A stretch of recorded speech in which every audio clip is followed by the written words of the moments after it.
บายดีตอนเช้าพี่น้องคือเก่ามื้อนี้เข้าป่าบ่ได้มาใส่แหวนกด้นล่ะมื้อนี้เฮามีเหยื่อใหม่เนาะเฮามีเหยื่อใหม่แล้วเฮามีหนอนแนวใหญ่เฮาสิมาใส่แหวนกมาลุ้นกันเนาะเฮาบ่ต้องไปใส่ไก่เนาะใส่อยู่เขตเก่านี่ก็ได้บ่อนนี้มันเคยได้เนาะบ่อนนี้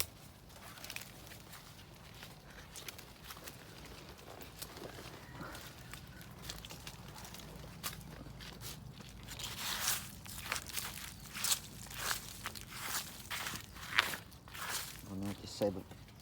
นี่เป็นแป้นเลยเสียงนกมันห้องนะ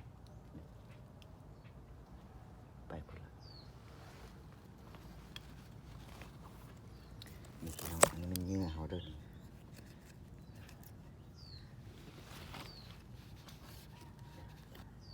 เสียงเขาเก็บนะนี่มันเหยื่อเขาเห็นบ่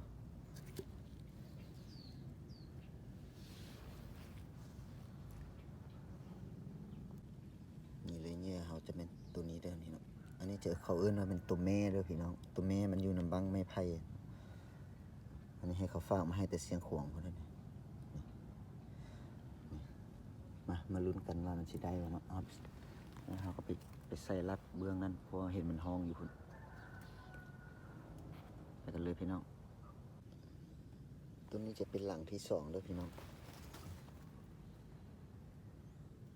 มันมานี่เรียบร้อยรถ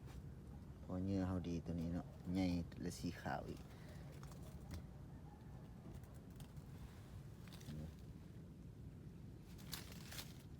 เราจะถ่ายแต่2หลังนี่เนาะลำเบิ้งมือแรงเขามายามน้ำกันตึมมาสิมานบ่ตัวเฝ้าไปเวียกเด้ตัวนี้จะเป็นหลังสุดท้ายเด้อพี่น้องตัวนี้จะเป็นหลังที่เก่าเนาะ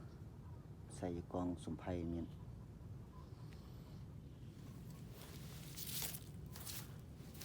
ตัดเป็นเป็นนี่นะเอามาลุ้นกันว่าตะแรงเขาสิหมานบ่ใส่หลายเนาะใส่แต่เก้าหลังนะพี่น้องเขามาลุ้นกันวันนี้นะพอดีต้นสวยพยายามแห้วนกตัวเขาใส่ไว้มือเช้านี้มาเบิ่งมันสิได้จากตัวโอ้ลันพี่น้องเลยหลังนี้ลันเป่ามันนอนใหญ่พุดนี่เนาะลัน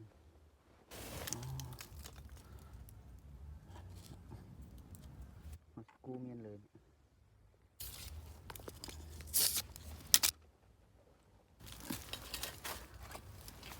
หลังนี้พลาดหลังนี้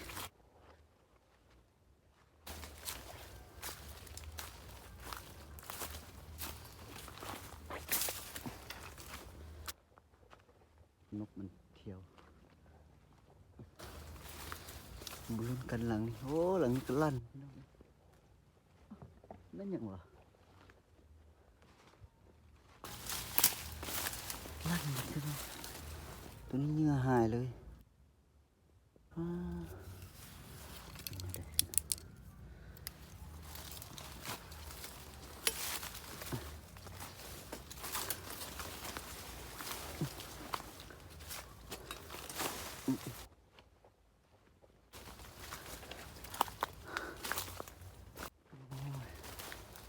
ไปจากหลังพี่น้องอันนี้ก็บุชิตที่3แล้วมันมีนกหรือเปล่า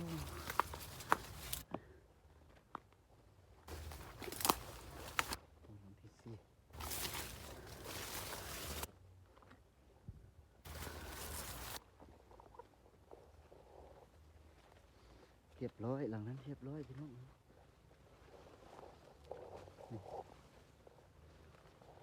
หลังนี้เรียบร้อยหลังนี้ถึกตลอดบนนี้นะใส่บนเกียงๆแถวนี้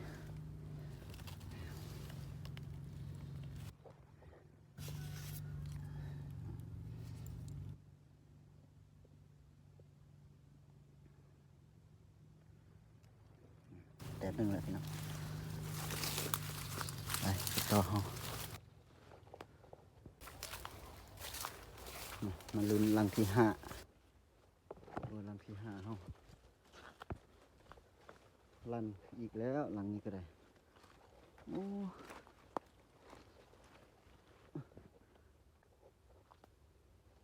ลงหลังที่7แล้วไป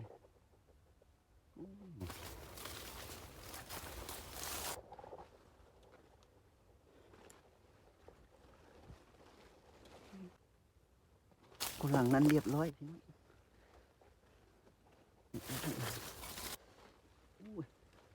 เห็นบ่คุณ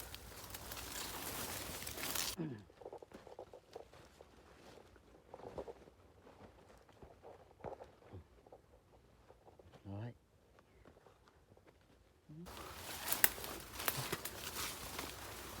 เรียบร้อย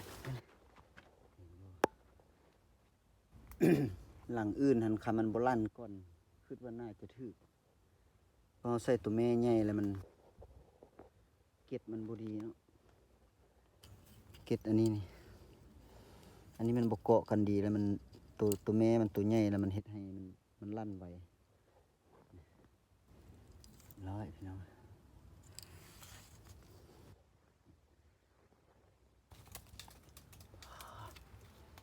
ลูกกดพี่น้องลูกกดเมื่อกี้นี่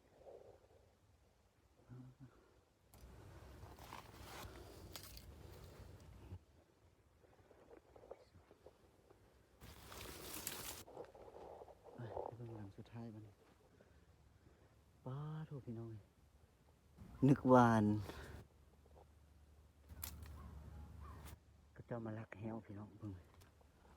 มันโมเมนต์เขามาลักแฮวเดี๋ยวนี้เต็มตะคนนะลากออกมาพี่เห็นบ่ป้าพี่น้องวันโตยังเนี่ย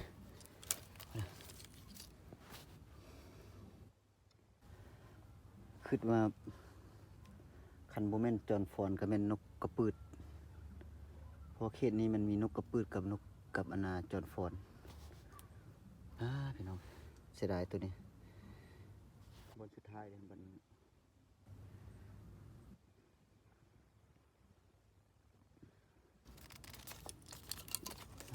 ทุกคนมากินซะนี่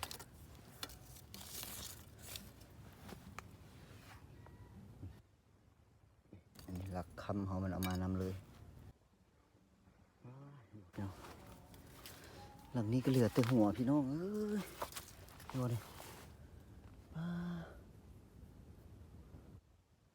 นี่เห็นบ่